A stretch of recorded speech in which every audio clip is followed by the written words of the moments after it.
So here is how you guys can view sensitive content on X.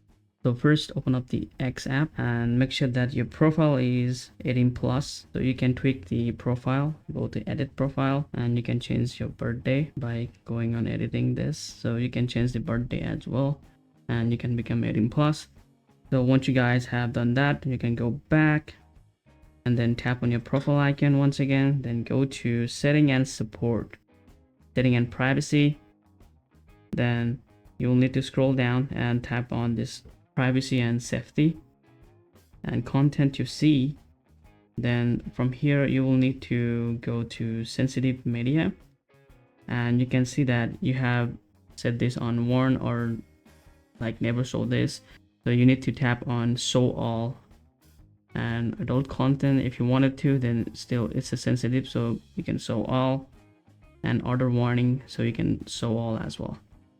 And it's that simple.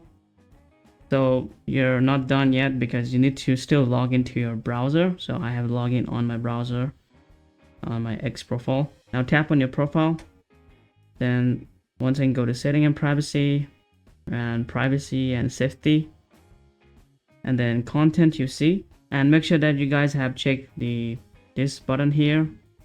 Make sure this is tick. All right, so make sure that you guys have checked this box and you guys are good to go. And if this still doesn't work for you, then it may be because of bugs or original locks.